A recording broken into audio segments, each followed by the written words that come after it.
ठीक है, ये इलेक्ट्रोस्टैटिक्स है एक्चुअली। अभी इलेक्ट्रोस्टैटिक्स ही रहने दो इसको, बाद में फील्ड और लाइन की बात बाद में होगी।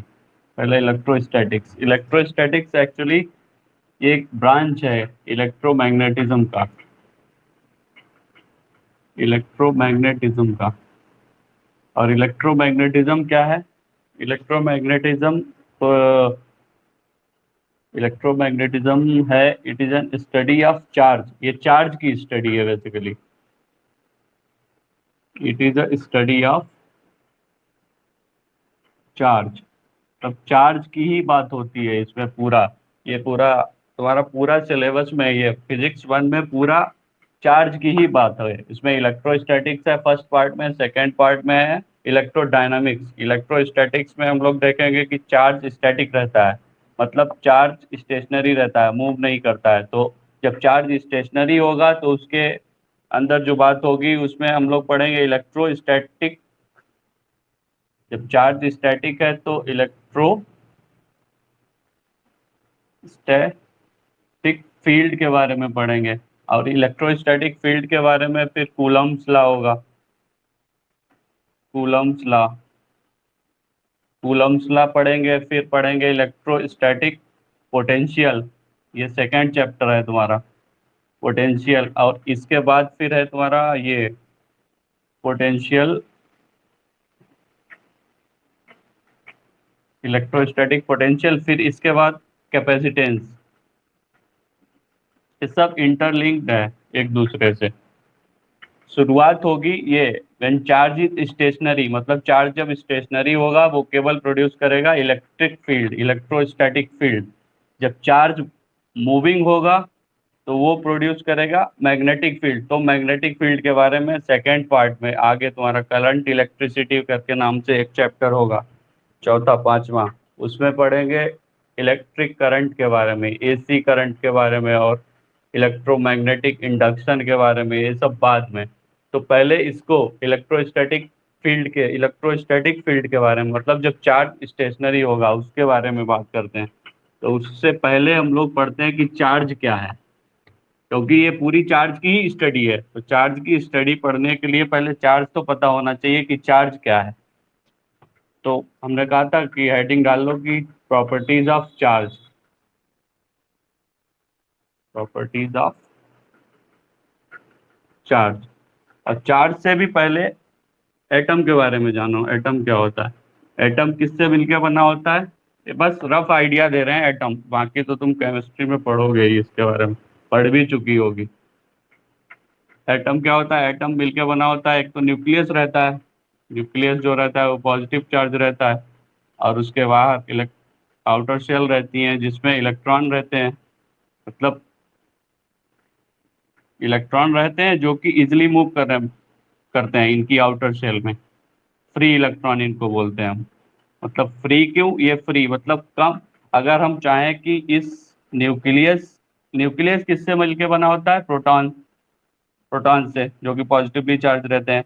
अगर हम कहें कि इन प्रोटॉन को हम निकालना चाहें, इलेक्ट्रॉन तो फ्रीली मूव करेंगे, मतलब कम एनर्जी की रिक्वायर। अगर इसमें कम भी एनर्जी लगाएंगे तो ये फ्री इलेक्ट्रॉन इसलिए इनको कहते हैं क्योंकि ये कम एनर्जी इनको देने से ही ये मूव कर जाते हैं। मतलब ये अपनी आउटर चल के बाहर आ जाएंगे तो कि फिर मूव करेंगे। और उन्हीं के मूवमेंट से ही आगे देखोगे कि करंट प्रोड्यूस होता है और ये इलेक्ट्रिक फील्ड होती है, ये उसी से मिलता है। लेकिन प्रोटॉन्स नहीं, प्रोटॉन ये न्यूक्लियस से बहुत टाइटली बाउंड रहते हैं, मतलब बहुत ज़्यादा इनको इनको फ्री करने के लिए हमको बहुत ज़्यादा एनर्जी की रिक्वायरमेंट होती है। तो प्रोटॉन्स, ये न्यूक्लियस इसीलिए ये प्रोटॉन्स इजीली मूव नहीं करते हैं, इलेक्ट्रॉन ही मूव करेंगे। मूवमेंट ऑफ इलेक्ट्रॉन ही होगा जो कि तुमको चार्ज देगा, या फिर चार्ज नहीं, sorry, movement of electron he electric field और करंट वगैरह ये इसी यही देगा। तो एटम किससे मिलके बना है, एक तो न्यूक्लियस है और आउटर शेल जिसमें इलेक्ट्रॉन है। न्यूक्लियस किससे मिलके बना होता है, न्यूक्लियस के अंदर न्यूक्लियॉन्स रहते हैं। न्यूक्लियॉन्स मतलब न्यूक्लियस न्यूक्लियस मिलके बना है न्यूक्लियॉन से। न्यूक्लियॉन में क्या रहते हैं, इलेक्ट्रॉन, प्रोटॉन और न्यूट्रॉन। इलेक्ट्रॉन तुम्हारा नेगेटिवली चार्ज रहते हैं, प्रोटॉन पॉजिटिवली चार्ज, और न्यूट्रॉन्स न्यूट्रल रहते हैं, तो इन पे कोई चार्ज नहीं रहता है। तो क्या एटम एटम के अंदर अगर आवाज रिपीट क्यों हो रही है? एटम के अंदर अगर मैं बोलूं कि क्या एटम कुछ नहीं है, बस इसके अंदर चार्ज की स्टडी है, चार्ज ही तो है सब कुछ, प्रोटॉन भी चार्ज है, इलेक्ट्रॉन भी चार्ज है, तो चार्ज चार्ज से ही मिलके तो सब, अगर मैं कहूँ एटम बना है तो इसमें कुछ गलत नहीं है।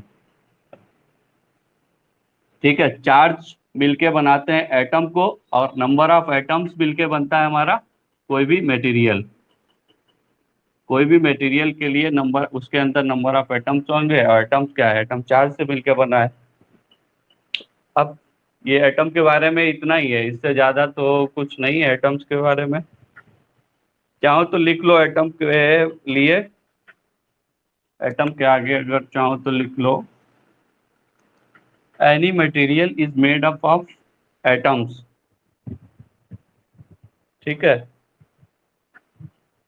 और किसी भी मटेरियल के अंदर नंबर ऑफ इलेक्ट्रॉन और नंबर ऑफ प्रोटॉन हमेशा इक्वल होते हैं। क्यों? इसीलिए कोई भी मटेरियल है उसको हम बोलते हैं कि वो न्यूट्रल है। न्यूट्रल होने का मतलब ये नहीं कि उसके अंदर इलेक्ट्रॉन जीरो है या प्रोटॉन जीरो है, जितने नंबर ऑफ इलेक्ट्रॉन्स हैं उतने ही नंबर ऑफ प्रोटॉन्स हैं, मतलब नेगेटिव चार्ज और पॉजिटिव चार्ज दोनों इक्वल रहते हैं, इसलिए उसको हम न्यूट्रल बोलते हैं। ठीक, इतना, इसमें कोई दिक्कत?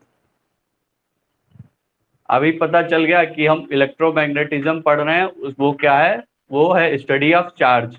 चार्ज को पढ़ने के लिए हमको पता होना चाहिए कि एटम, एटम क्यों, क्योंकि एटम मिलके बना होता है चार्ज से, और चार्ज हमारा मिलके बनाता है मटेरियल। मटेरियल क्या है आगे पढ़ोगे, मटेरियल क्या है, इसमें दो ही है तुम्हारा इलेक्ट्रिक, इसमें ये पूरा फिजिक्स, ये तुम्हारा फिजिक्स पार्ट 1 में मटेरियल क्या होता है, एक तो कंडक्टर के बारे में पढ़ोगे, और दूसरा इंसुलेटर, ये अभी बता देंगे इनके बारे में। कंडक्टर होता है, इंसुलेटर मतलब कंडक्टर मिलके बना है एटम से, एटम के अंदर चार्जेस हैं, तो ये नोट कर लो। इसके बाद अगले, अब चार्ज की प्रॉपर्टीज के बारे में बताएंगे, हटा रहे हैं इसको हम।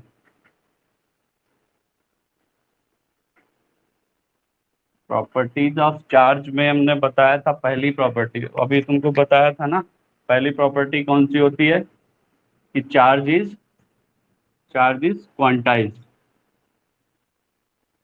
क्वांटाइज का मतलब है कि मिनिमम हमको किस फॉर्म में चार्ज अवेलेबल है, वो एक्चुअली है अवेलेबल पॉइंट में भी, मतलब चार्ज क्वांटाइज ऐसे करते हैं ना, Q is equals to n e, where n is an integer. मतलब क्या है, अगर कोई भी हमारा बॉडी है, इससे हम मिनिमम या तो 1 इलेक्ट्रॉन ले सकते हैं, या 1 इलेक्ट्रॉन इससे सप्लाई कर सकते हैं, इससे छोटा कोई भी चार्ज अवेलेबल नहीं है तुम्हारे सिलेबस में फिलहाल।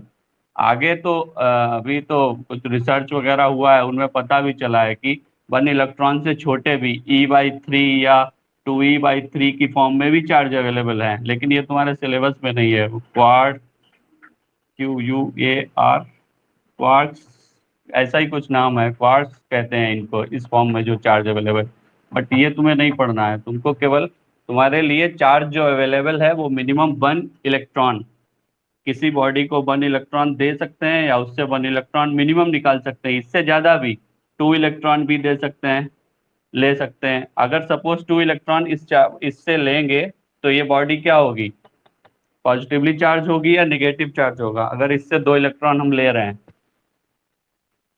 2 इलेक्ट्रॉन ले रहे हैं मतलब इस पे पॉजिटिव चार्ज आ जाएगा, इलेक्ट्रॉन माइनस चार्ज होता है, तो इसको, इस बॉडी को हमेशा न्यूट्रल रखने के लिए, अगर हमने इससे 2 इलेक्ट्रॉन ले लिए, मतलब इस पे 2 इलेक्ट्रॉन का पॉजिटिव चार्ज आ गया, तो वो दोनों मिला के इसको ये न्यूट्रल करेगा, हमेशा रहनी तो न्यूट्रल ही है बॉडी।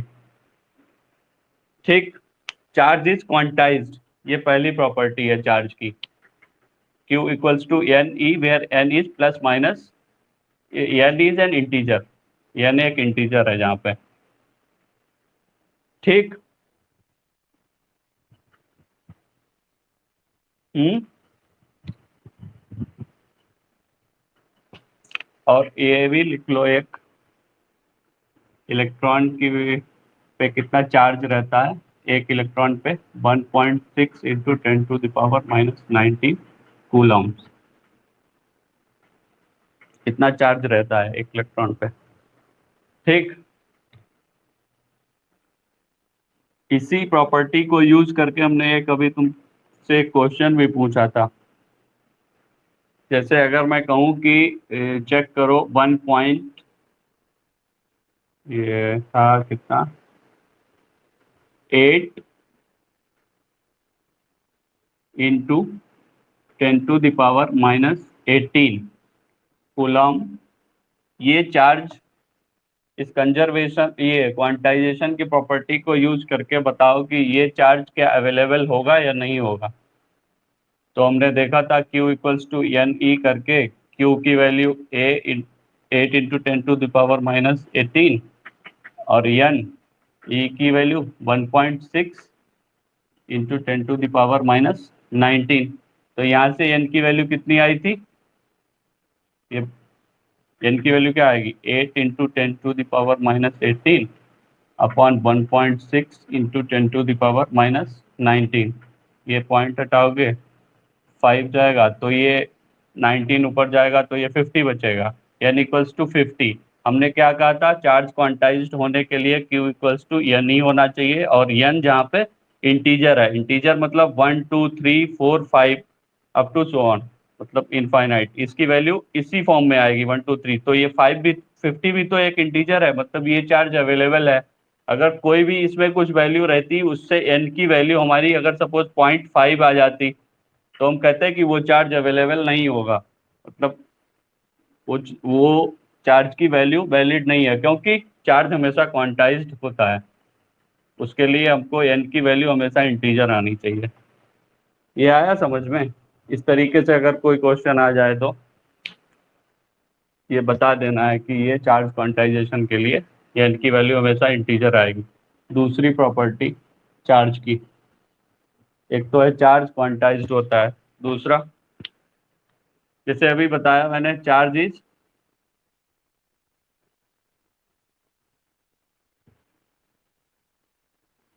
ट्रांसफरेबल। ट्रांसफरेबल का मतलब है, आगे तुम अभी पढ़ोगे चार्जिंग के मेथड्स, उसमें ये चीज क्लियर हो जाएगी। मतलब अगर चार्ज किसी भी बॉडी पे चार्ज है 5 कूलम्स का, प्लस प्लस 5 कूलम्स का पॉजिटिव चार्ज, मतलब ये बॉडी मेरी पॉजिटिव चार्ज है।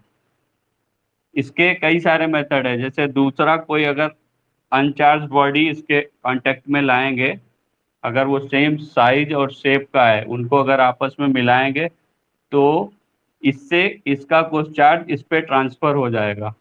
मतलब उसके अगर ये बॉडी सेम साइज की है, 5 कूलम है, और इन दोनों को हम अगर मिला दें आपस में, कांटेक्ट, अगर ये दोनों कंडक्टर हैं, अभी कंडक्टर के बारे में बताएंगे।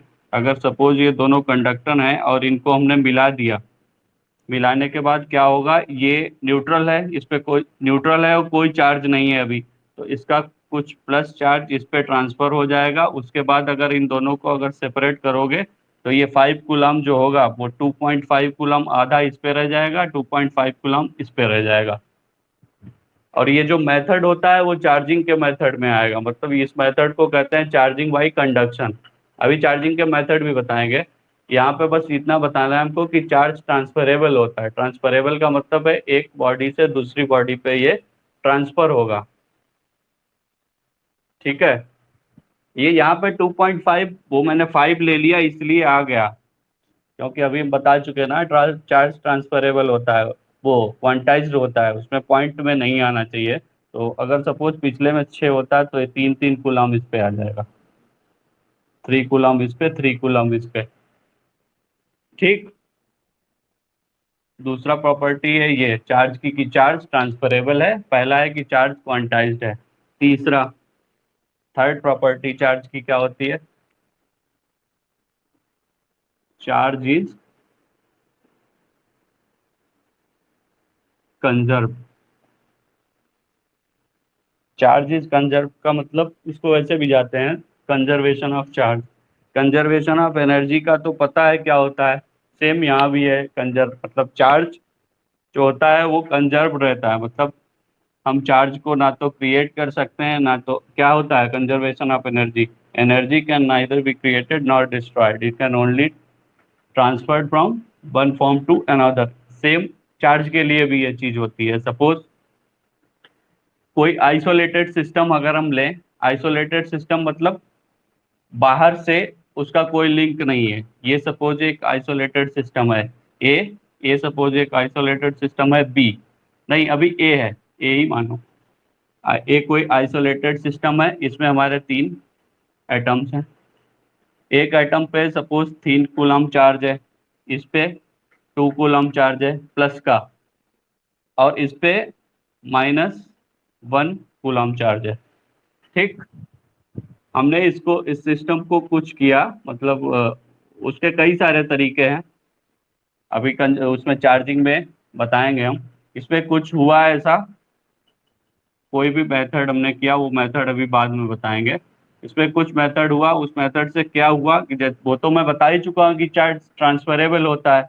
अगर ये दोनों बॉडी सपोज कंडक्टर होंगी दोनों, तो इसमें कुछ करने से क्या हुआ, इन तीनों एटम्स पे, इस पे सपोज चार्ज आ गया 2 कूलम, इस पे हो गया 1 कूलम। अब तुमको बताना है कि इस पे चार्ज कितना होगा।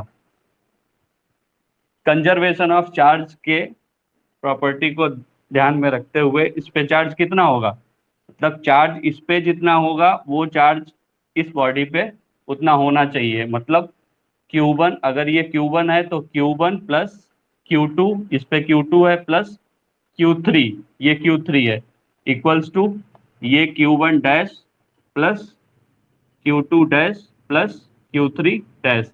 Q1 डैश ये वाला, Q2 डैश ये, Q3 डैश ये। तो यहाँ से Q1 डैश की वैल्यू क्या है, 2 कूलम, Q2 डैश की वैल्यू क्या है, 1 कूलम। तो Q3 डैश यहाँ से पता चल जाएगा, 3 + 2 - 1, ये आएगा इधर 4, और ये कितना आएगा 2 + 1 3, ये आएगा 3। तो Q3 यहाँ से क्या होगा, 4 - 3 = 1 कूलम, इस पे 1 कूलम चार्ज होगा। यही है कंजर्वेशन ऑफ चार्ज। देखो इसमें कितना टोटल चार्ज था, 3 + 2 5, 5 - 1 4 कूलम यहाँ चार्ज था। यहाँ कितना चार्ज है, 2 + 1 + 1, यहाँ भी 4 कूलम है। ठीक है, जितना चार्ज इस पे था उतना चार्ज यहाँ पे भी। तो चार्ज कंजर्वेशन ऑफ चार्ज यही है। ये आया समझ में, कंजर्वेशन ऑफ चार्ज क्या होता है कि कोई भी आइसोलेटेड सिस्टम में जितना चार्ज है वो हमेशा कंजर्व रहता है। आया रिया?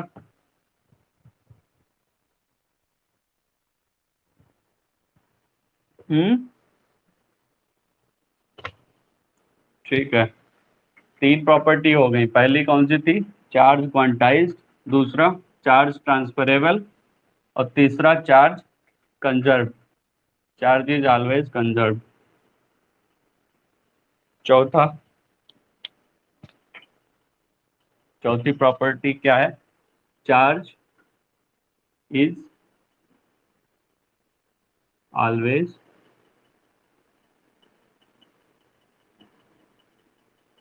Associated with mass. चार्ज हमेशा मास के साथ, मतलब चार्ज के साथ हमेशा मास रहेगा, लेकिन ये इसका उल्टा ट्रू नहीं है। मतलब मास के साथ हमेशा चार्ज नहीं हो सकता है, बट चार्ज के साथ चार्ज हमेशा मास, मतलब चार्ज के साथ हमेशा मास रहेगा। मतलब Q और M ये दोनों हमेशा साथ में रहेंगे। और इन दोनों में अंतर क्या है, अब ये भी जान लो कि चार्ज, और अगर मैंने कहा है कि चार्ज के साथ हमेशा मास होगा, मतलब चार्ज का कुछ मास होगा, तो चार्ज, चार्ज का पहला क्या है कि चार्ज हमेशा या तो पॉजिटिव होगा या निगेटिव होगा। बट मास कभी निगेटिव हो सकता है, मास अब तो हमेशा पॉजिटिव ही रहेगा। कभी सुना है कि -5 किलोग्राम का मास या -10 किलोग्राम, वो तो हमेशा पॉजिटिव ही रहता है ना। बट चार्ज पॉजिटिव और नेगेटिव दोनों होता है। और एक दूसरा है, 11th में अपने पढ़ा होगा, अगर हम मूव करते हैं तो हम लोग, हमारा मास क्या सेम रहेगा या चेंज होगा अगर हम लोग चलते हैं तो? हम्म। ये वाला फॉर्मूला देखा है, m = m0/√1 minus c square, sorry, ये p² अपॉन c², ये होता है where c speed of light होता है और m0 जो होता है वो रेस्ट मास होता है, मतलब मास एट रेस्ट। तो इसको देख के क्या पता चल रहा है कि जब हम मूव करेंगे ये भी वेलोसिटी होती है। जब हम लोग चलते हैं तो उस केस में इसको इधर लिख लो तो क्लियर समझ में आएगा। m = m0/√1 minus p²/c²।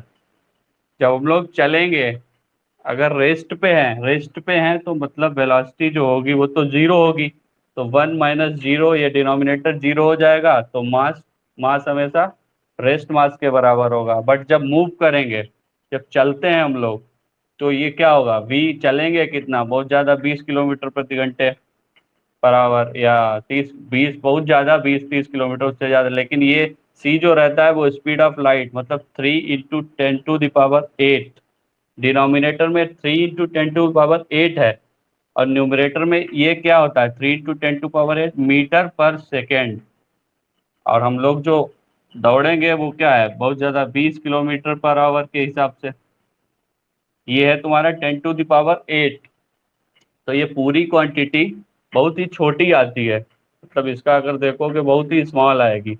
But जैसे जैसे इसको बढ़ाते जाओगे ये तुम्हारा डिनोमिनेटर क्या होगा, ये कम होता जाएगा, क्योंकि माइनस में है ना, ये क्वांटिटी बढ़ती जाएगी और ये डिनोमिनेटर कम होता जाएगा। जब ये डिनोमिनेटर कम होगा तो ये पूरी वैल्यू बढ़ेगी, मतलब जब हम लोग चलते हैं उस टाइम हम लोग का मास ज़्यादा होता है।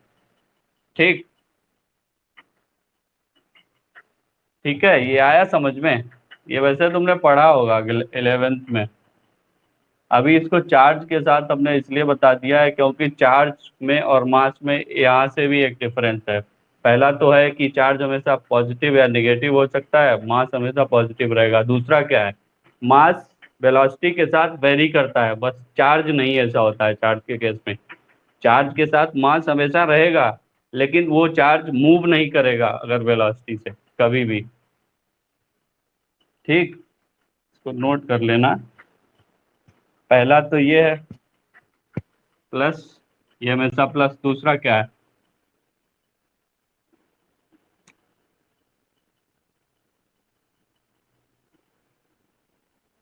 हीट चेंज विथ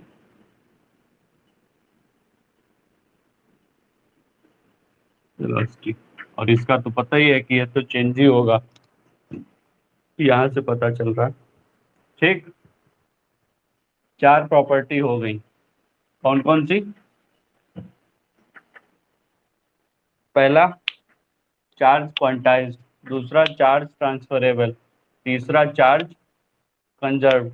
चौथा, charge is always associated with mass. Mass के साथ हमेशा चार्ज रहेगा, चार्ज के साथ हमेशा मास रहेगा, सॉरी, मास के साथ चार्ज नहीं रहेगा। ये कोई गारंटी नहीं है कि कोई भी बॉडी अगर है नॉन कंडक्टिंग है, उस पर कोई चार्ज नहीं है, तो वो तो मैं नहीं कह सकता हूँ कि उस पर चार्ज रहेगा, न्यूट्रल भी है।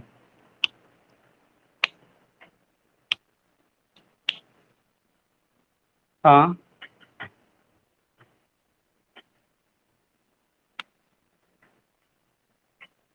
किसमें?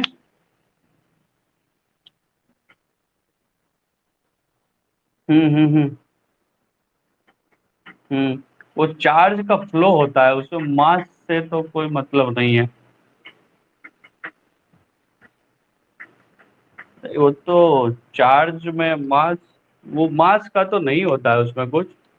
उसमें तो मूवमेंट ऑफ चार्ज वो इलेक्ट्रॉन की वजह से होता है, इलेक्ट्रॉन पे मास कुछ रहता है।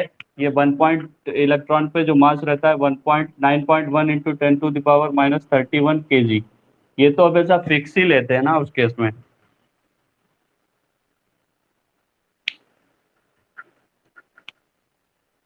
हम्म।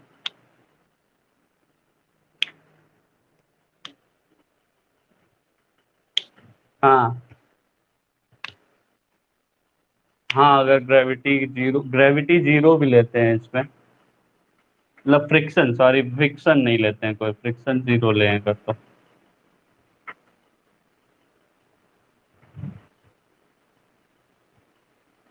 हम्म। हम्म। बट वो चार्ज चार्ज मतलब जो वायर रहते हैं वो रहते तो फिक्स ही है ना, उस वायर को थोड़ी ना हम लोग मूव करते हैं।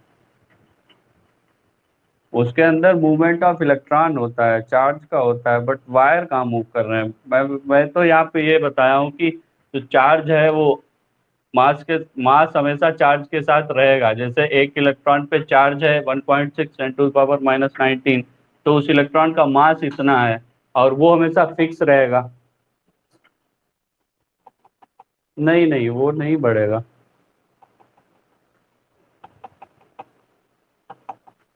ठीक है रिया, देख लिया है तीनों, चारों प्रॉपर्टी।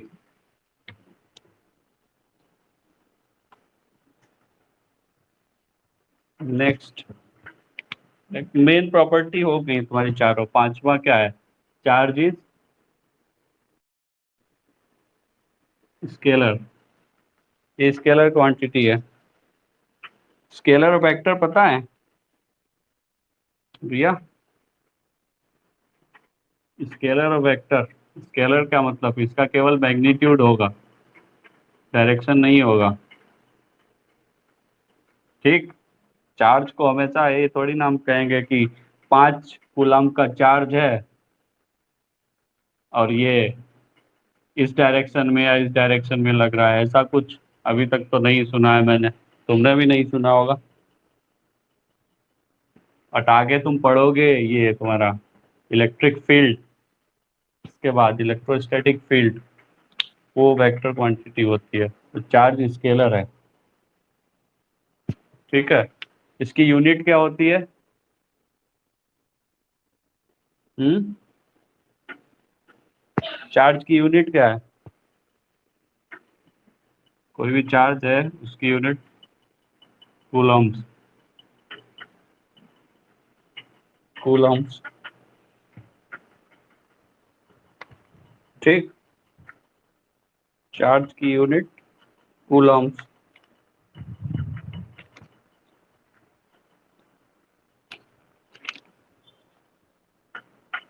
ये सब प्रॉपर्टी थी तुम्हारी चार्ज की, पांच छह हो। और ये इलेक्ट्रॉन का मास तो तुमने लिख लिया, ये इलेक्ट्रॉन का चार्ज। और प्रोटॉन का चार्ज जो होता है वो कितना होता है? वो तो 1.6। प्रोटॉन इलेक्ट्रॉन का जो चार्ज रहता है वो 1.6 × 10⁻⁹ कूलम, माइनस का, और सेम प्रोटॉन का सेम पर प्लस रहता है इस पे 1.6 × 10⁻⁻19 कूलम। ये देख लेना। और एक चीज इसमें और देखो, तो चार्ज है, चार्ज हमेशा किस तरीके के रहेंगे, या तो प्लस होगा या माइनस होगा। तो अगर दो चार्ज सेम है, मतलब प्लस और प्लस के चार्ज हैं, वो हमेशा रिपेल करेंगे, रिपेल करेंगे एक दूसरे, मतलब एक दूसरे से दूर भागेंगे। माइनस माइनस में भी सेम, मतलब सेम चार्ज रिपेल करते हैं। और अगर प्लस और माइनस है, या माइनस और प्लस है, ये दोनों एक दूसरे को अट्रैक्ट करते हैं। ये सब यूज होगा अभी आगे कूलम्ब्स लॉ में। ये प्लस चार्ज एक दूसरे को रिपेल करेंगे, और माइनस चार्ज एक दूसरे को, ये माइनस प्लस मतलब अपोजिट चार्ज एक दूसरे को अट्रैक्ट करेंगे। ये तो तुम्हारा चार्ज।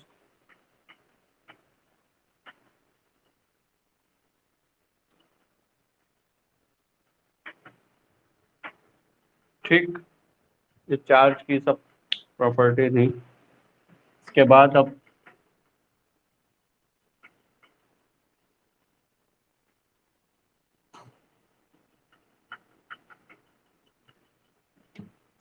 तुमने पता कर लिया कि चार्ज क्या होता है, चार्ज की प्रॉपर्टी सब क्लियर हो गई। अब मैं तुम्हारा जो सिलेबस है वो चार्ज के उस पे मैं इसको डिवाइड कर सकता हूँ, मतलब इलेक्ट्रोमैग्नेटिज्म। इलेक्ट्रोमैग्नेटिज्म में क्या है, पहला तो है when charge is at rest. जब चार्ज रेस्ट पे रहेगा तो इसमें तुम पढ़ोगे इलेक्ट्रोस्टैटिक फील्ड। मतलब जब चार्ज रेस्ट पे रहेगा वो हमेशा प्रोड्यूस करेगा इलेक्ट्रोस्टैटिक फील्ड। और when charge is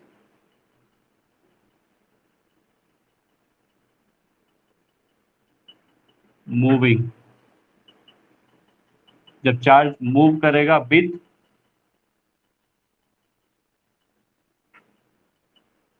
constant speed. तब कांस्टेंट स्पीड से अगर चार्ज मूव करेगा तो ये क्या प्रोड्यूस करेगा, ये करेगा मैग्नेटिक फील्ड। तो यहाँ पे हम पढ़ेंगे मैग्नेटिक फील्ड के बारे में। मैग्नेटिक फील्ड, ठीक। Electrostatic field, magnetic field. इस इलेक्ट्रोस्टैटिक फील्ड में कूलम्ब्स लॉ, ये तुम्हारा सिलेबस हम बता रहे हैं क्या क्या है किस क्या, क्योंकि चार्ज हम बता चुके हैं। चार्ज जब पता चल गया है तो चार्ज की ही स्टडी हम लोग कर रहे हैं। जब चार्ज स्टेशनरी होगा मतलब रेस्ट पे होगा वो अलग तरह से बिहेव करेगा, जब चार्ज मूव करेगा वो अलग तरह से बिहेव करेगा। उसी के बेस पे तुम्हारा सिलेबस को डिवाइड किया गया है, ठीक। इसमें हम पढ़ेंगे इलेक्ट्रोस्टैटिक फील्ड, कूलम्ब्स लॉ, और इलेक्ट्रोस्टैटिक पोटेंशियल। पोटेंशियल और फिर लास्ट में कैपेसिटेंस, कैपेसिटर के बारे में इसमें बताएंगे। फिर चार्ज मूव करता है कांस्टेंट स्पीड से, ये केवल बोलते हैं मैग्नेटिक फील्ड ही प्रोड्यूस करेगा। एक्चुअली प्रोड्यूस वो करता है इलेक्ट्रोस्टैटिक फील्ड भी, लेकिन वो बहुत कम रहती है as compare to magnetic field. तो इसको बोल देते हैं कि केवल मैग्नेटिक फील्ड की स्टडी है इसमें। इसमें फिर आगे बात होगी, ये तुम्हारा चैप्टर है करंट इलेक्ट्रिसिटी। करंट इलेक्ट्रिसिटी मतलब करंट के बारे में इसमें बताएंगे। फिर electro magnetic induction, electromagnetic induction, और लास्ट में अल्टरनेटिंग करंट, एसी बोलते हैं उसको। और ये है व्हेन चार्ज इज, तीसरी कैटेगरी है। चार्ज एक तो रेस्ट पे है, दूसरा कांस्टेंट स्पीड से मूव कर रहा है व्हेन, और लास्ट है व्हेन चार्ज इज एक्सेलरेटिंग। जब चार्ज एक्सेलरेट कर रहा है तो ये इस केस में दोनों बनाएगा, मतलब इसमें दोनों मिलेंगे, मतलब electric field and magnetic field. Electric और मैग्नेटिक फील्ड दोनों इसमें होंगी जब चार्ज एक्सेलरेट कर रहा होगा।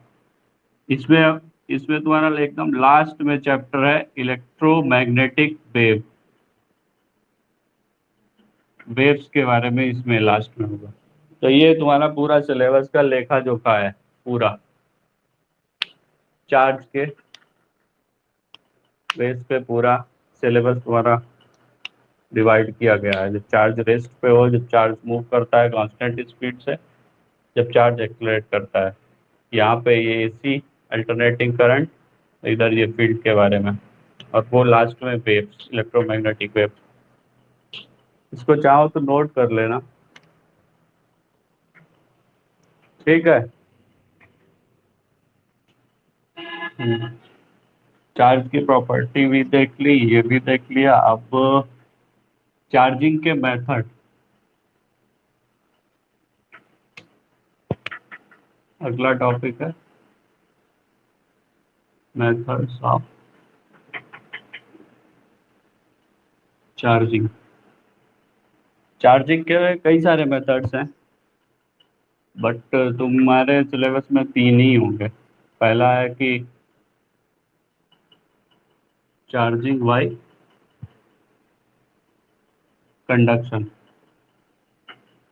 चार्जिंग बाय कंडक्शन में क्या है, इसका एक एजम्पशन है। एजम्पशन क्या है इसका, एक बेसिक रिक्वायरमेंट ये है इसमें कि इसमें जो दो बॉडी हैं, मतलब चार्ज कर रहे हो कंडक्शन से, उसमें जो दो बॉडी हम यूज करेंगे, both body must be conductor. दोनों बॉडी कंडक्टर होनी चाहिए इसमें। अब कंडक्टर, तुमको कंडक्टर के बारे में तो पता नहीं होगा, तो वो भी बताना जरूरी है, कंडक्टर और इंसुलेटर क्या होते हैं। फिलहाल तो अभी इतना जान लो कि जो कंडक्टर होता है, कंडक्टर में हम बोलते हैं कि movement of electron is allowed. इसमें इलेक्ट्रॉन का मूवमेंट अलाउड होता है, और जो इंसुलेटर रहता है, बाकी इसके बारे में जो डिटेल है वो आगे सिलेबस में आएगा, वो तब बता देंगे। फिलहाल तो अभी इतना जान लो कि कंडक्टर में मूवमेंट ऑफ इलेक्ट्रॉन अलाउड रहता है। इलेक्ट्रॉन इसलिए बोलते हैं यहाँ पे क्योंकि इलेक्ट्रॉन के मूवमेंट से ही उसी को ही पूरा, उसी के ऊपर ये पूरी कहानी है, इलेक्ट्रॉन के मूवमेंट पे। अगर इलेक्ट्रॉन ना बोलें तो मैं यहाँ पे अगर चार्ज लिख लो तो ज़्यादा सही रहेगा, movement of charge is allowed. और इंसुलेटर में मूवमेंट ऑफ चार्ज इज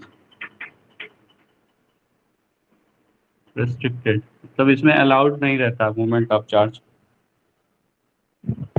ये कंडक्टर और इंसुलेटर है।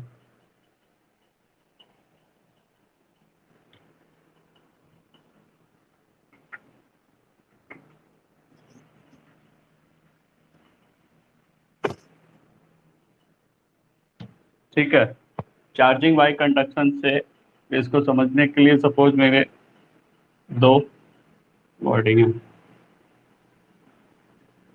ठीक है, दो बॉडी हैं ये सपोज पॉजिटिवली चार्ज है, इसमें बहुत सारे पॉजिटिव चार्जेस हैं।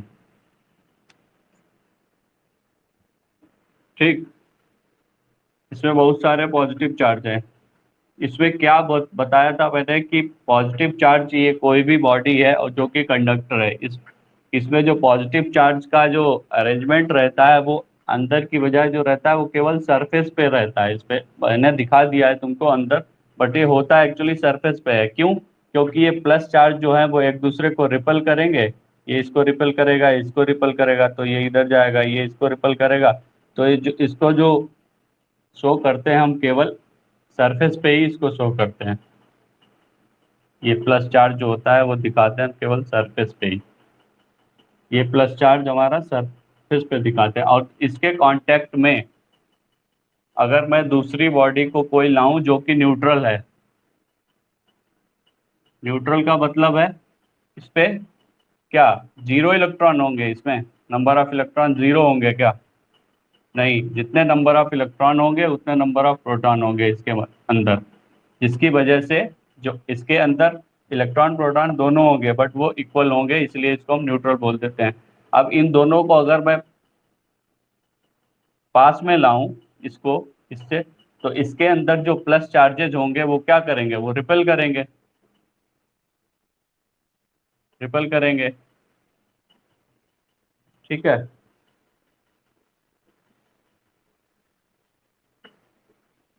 नहीं तो ये ऐसा देखो, अगर इन दोनों को वो एक्चुअली वो इंडक्शन हो जाएगा। ये कंडक्शन में क्या करते हैं, इसको अगर मैं ज्वाइंट करूं, इनको अगर पास में इन दोनों को कांटेक्ट में लाते हैं, कांटेक्ट में अगर लाते हैं इन दोनों के, तो इस पे जो जितना भी चार्ज रहता है वो इस पे भी ट्रांसफर हो जाता है, मतलब इसका कुछ चार्ज इस पे भी ट्रांसफर हो जाएगा अगर इन दोनों को मैं कांटेक्ट में लाऊं। फिर उसके बाद इनको अगर हटा दूं तो जो जितना चार्ज होगा, अगर वो दोनों बॉडी सेम शेप और साइज की रहती हैं तो वो इक्वली डिस्ट्रीब्यूट हो जाता है दोनों में, दोनों बॉडी पे। मतलब इसका जितना चार्ज अगर क्यू है था पहले, तो वो चार्ज अब Q/2 इस पे हो जाएगा, Q/2 इस पे हो जाएगा। यही मेथड है तुम्हारा charging of conduction, charging by conduction. Charging by conduction में क्या है, दोनों बॉडी हमारी कंडक्टर होनी चाहिए, दोनों बॉडी कंडक्टर हैं, एक एक पॉजिटिवली चार्ज है, या सपोज ये नेगेटिव चार्ज भी हो सकता है। अगर ये नेगेटिवली चार्ज रहती है तो उसको कांटेक्ट में रहते तो उसका कुछ चार्ज इस पे ट्रांसफर हो जाता, इसको कहते हैं हम चार्जिंग बाई कंडक्शन। ठीक। दूसरा है चार्जिंग बाई इंडक्शन। कंडक्शन का मतलब ब्रैकेट में चाहो तो लिख लो by charging by contact, conduction के ब्रैकेट में लिख लेना कांटेक्ट, चार्जिंग बाई कांटेक्ट, और ये होता है चार्जिंग बाई इंडक्शन।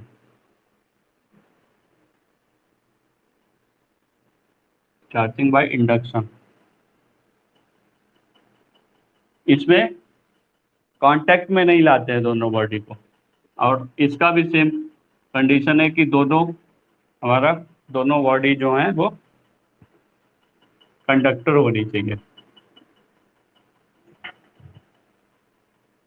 बट इसमें कांटेक्ट में नहीं लाएंगे। सपोज ये कोई बॉडी ए है, ठीक है, इसको हम बोल रहे हैं कि इसको नेगेटिवली चार्ज हमको करना है,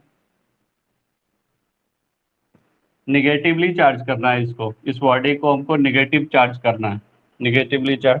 तो उसके लिए हम क्या करेंगे कि एक strong positive charge, strong positive charge,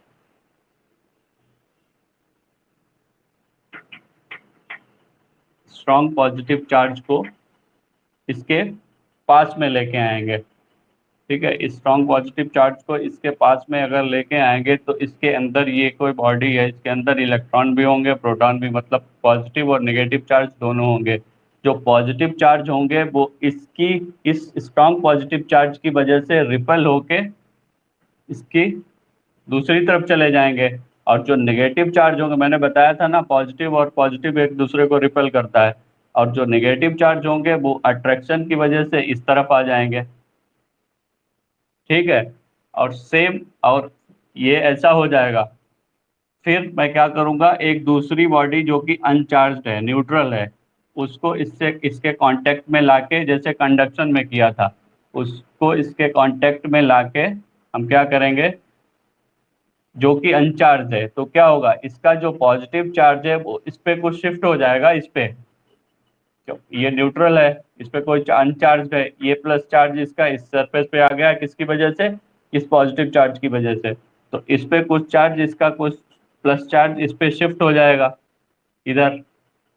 फिर क्या करेंगे, फिर इस बॉडी ए और बी को इसके कांटेक्ट में रखते ही हम ए को और बी को अलग कर देंगे। ए को अलग कर दिया तो मतलब बी जो प्लस था वो पी इधर हो गया, और ए जो था वो निगेटिवली चार्ज हो गया। ये जो मेथड होता है चार्जिंग का, ये इसको बोलते हैं चार्जिंग बाय इंडक्शन।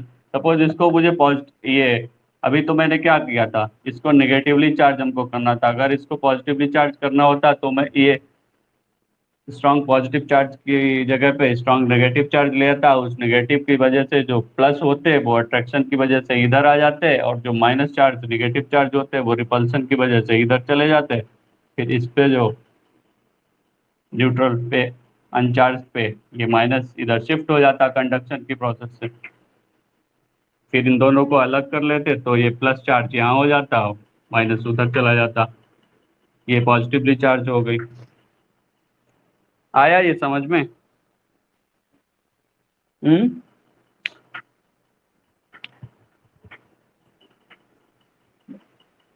जैसे हमने कहा था कि ये कोई बॉडी है ए, ये कोई बॉडी है ए, इसको मुझे निगेटिवली चार्ज करना है, निगेटिवली चार्ज करना है बाई इस प्रोसेस से, इंडक्शन के प्रोसेस से। इंडक्शन का मतलब होता है कि मूवमेंट, ये shifting of charge from, shifting of charge ही बोलते हैं इसको बेसिकली इंडक्शन।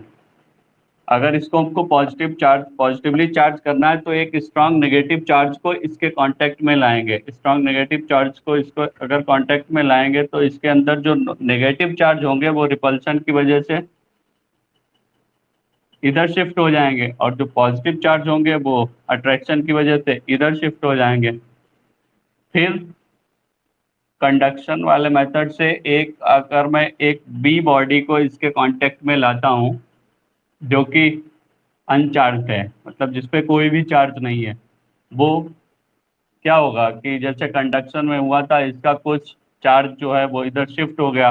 प्लस चार्ज इसलिए शिफ्ट नहीं होगा क्योंकि हमारा ये निगेटिव चार्ज, स्ट्रॉन्ग चार्ज यहाँ पे रखा हुआ है जो कि सभी प्लस चार्ज को इधर अट्रैक्ट कर रहा होगा उसकी वजह। और ये इसको अगर कांटेक्ट में लाएंगे तो इसका कुछ चार्ज इधर शिफ्ट हो जाएगा, इस पे निगेटिव चार्ज कम हो जाएगा। फिर इसको इसको यहीं पे रखना है, मतलब इसको स्ट्रॉन्ग निगेटिव चार्ज को हटाना नहीं है। इसको इसकी प्रेजेंस में ही इन दोनों बॉडी को अगर अलग कर लेते हैं तो ये प्लस चार्ज, पॉजिटिव चार्ज इस पे रह जाता है और माइनस चार्ज ये दूसरी बॉडी पे चला जाता है। तो ये पॉजिटिव चार्ज हो गई बॉडी जो कि हमको चाहिए थी। इसमें एक्चुअली हुआ क्या, सेपरेशन ऑफ प्लस और माइनस चार्ज का सेपरेशन ही हुआ है बेसिकली।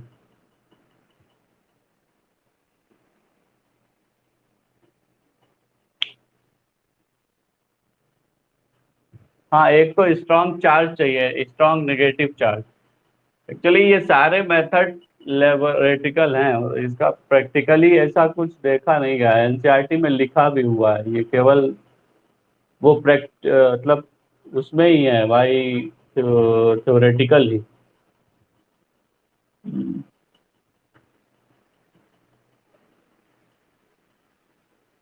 दोनों, एक तो चार्जिंग बाय कंडक्शन, दूसरा चार्जिंग बाय इंडक्शन लास्ट है।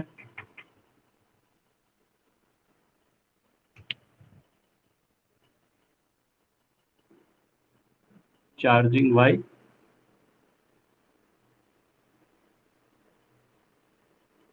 फ्रिक्शन, ये वाला तो हमेशा देखा ही होगा।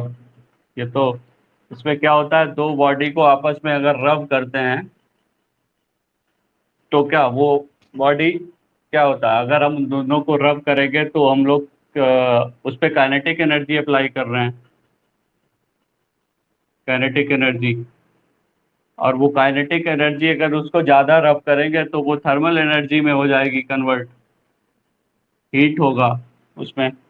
थर्मल एनर्जी, उस थर्मल एनर्जी अगर हम, थर्मल एनर्जी से क्या होगा, जो जो आउटर शेल के जो इलेक्ट्रॉन रहते हैं, आउटर शेल के जो इलेक्ट्रॉन रहते हैं जो कि फ्री रहते हैं, उनको कम थर्मल एनर्जी अगर कम ही मिली तो वो एक्चुअली फ्री हो जाते हैं, वो अपनी आउटर शेल से बाहर चले जाएंगे, मतलब उनका मूवमेंट हो जाएगा और वो बॉडी चार्ज हो जाएगी।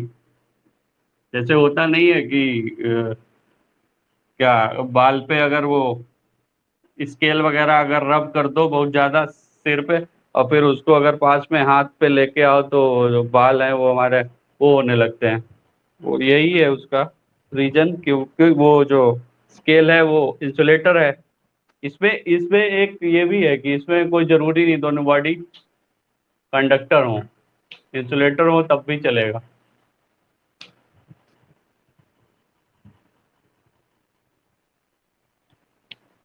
और इसका एक ये है कि एटलीस्ट वन बॉडी जो है वो इंसुलेटर होनी चाहिए।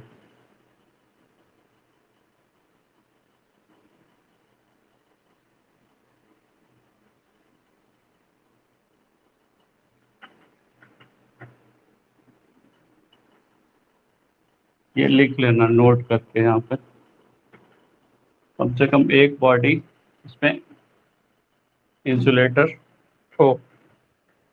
इसमें चाहो तो कुछ थ्योरी भी लिख लो। By rubbing thermal energy developed, जो लूजली बाउंड इलेक्ट्रॉन होते हैं आउटर शेल के, वो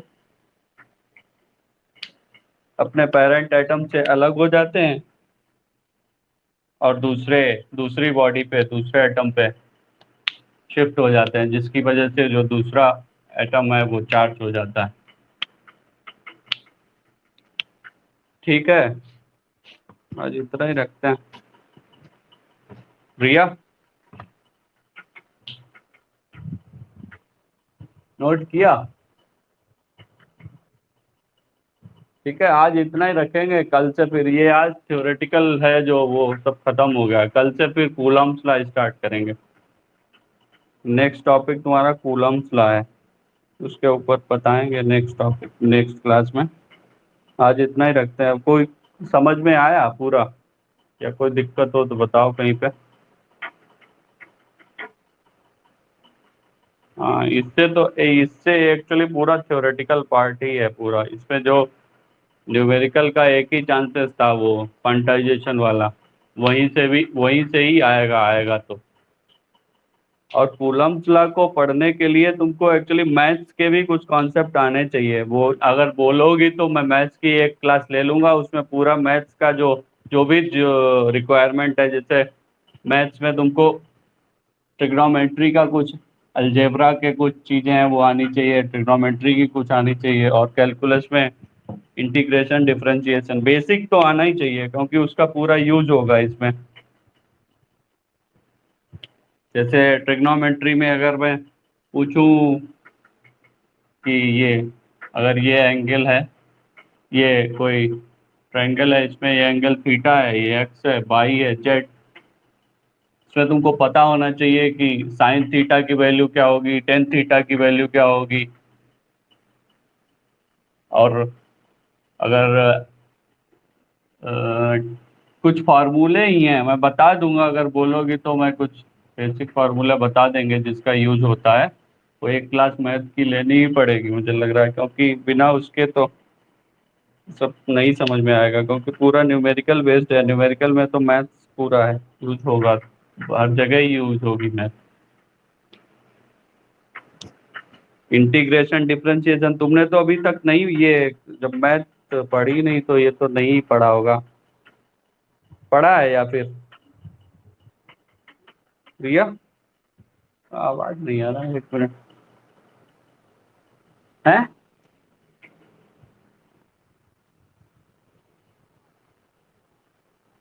और डिफरेंशिएशन, और ये ट्रिग्नोमेट्री वाला, ट्रिग्नो तो इसमें बताओ साइन थीटा की वैल्यू क्या होगी। साइन थीटा क्या होता है? इसमें साइन थीटा की वैल्यू एक्स अपॉन वाई होगी ना। ये एंगल जो रहता है इसके सामने वाला क्या है, परपेंडिकुलर बोलते हैं इसको। और ये जो रहता है ये बेस रहता है, और ये हाइपोटेनियस। तो साइन थीटा क्या है, परपेंडिकुलर अपॉन हाइपोटेनियस। और cos theta base upon hypotenuse, मतलब जेड अपॉन वाई। और टेन थीटा, अगर साइन और कॉस तुमने निकाल लिया, साइन थीटा पता चल गया, कॉस थीटा पता चल गया, उसके बाद सब पता चल जाएगा। टेन थीटा जो होता है उसके बाद टेन थीटा आता है, वो क्या होता है, साइन थीटा अपॉन, ये परपेंडिकुलर अपॉन बेस होता है, वो तो सही है। बट अगर नहीं भी पता है तब भी टेन थीटा जो होता है वो sine theta upon cos theta होता है।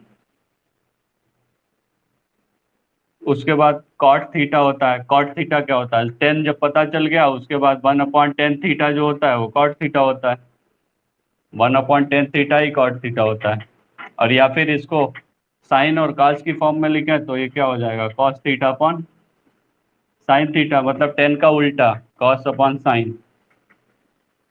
और सेक थीटा फिर आता है। सेक थीटा क्या होता है, वन अपॉन कॉस थीटा। फिर लास्ट में कॉसेक थीटा। कॉसेक थीटा जो होता है वन अपॉन साइन थीटा। मतलब केवल साइन और कॉस पता होने चाहिए, उसके बाद सब इसी से रिलेटेड है। ये तो हो गया इसमें। ये ट्रिग्नोमेट्री में यही है, और भी कई सारे फॉर्मूले हैं, जैसे साइन ए प्लस बी की वैल्यू क्या होती है, cos A plus B, sign A minus B, cos A minus B, ये सब। अगर बोलोगी तो मैं एक क्लास मैथ्स का लेके वो सब फार्मूले बता दूंगा जो जो यूज होंगे फिजिक्स में। हम्म, ठीक है फिर।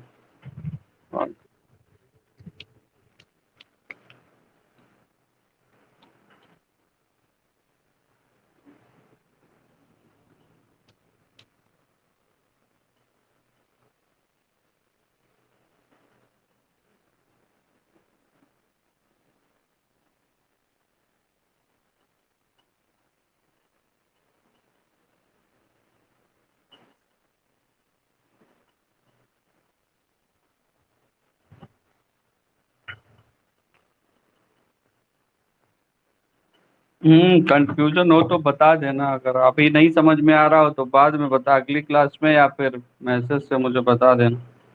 और इसका अगर कोई बुक हो तो इसकी रिवाइज कर लेना थोड़ा, मैथ्स का, मैथ्स के कुछ फार्मूले, नहीं तो मैं भेज दूंगा तुमको जो जो चाहिए है मुझे, क्योंकि मैथ्स का पूरा, फिजिक्स में तो पूरा न्यूमेरिकल, बहुत सारे न्यूमेरिकल होंगे। अभी कूलम्स लॉ में ही पता चल जाएगा कितना ज़्यादा यूज होगा इसका। नहीं तो मैं एक क्लास ले ही लूंगा मैथ्स का, कि बता देंगे उसके बाद फिर स्टार्ट करेंगे इसको, कूलम्स लॉ को। नहीं तो कूलम्स लॉ में इलेक्ट्रोस्टैटिक फील्ड हम निकालेंगे कई, उसमें इलेक्ट्रोस्टैटिक फील्ड में ट्रिग्नोमेट्री का बहुत यूज होगा। चलो ठीक है फिर। ठीक। ठीक। चलिए ठीक। ठीक है। ठीक।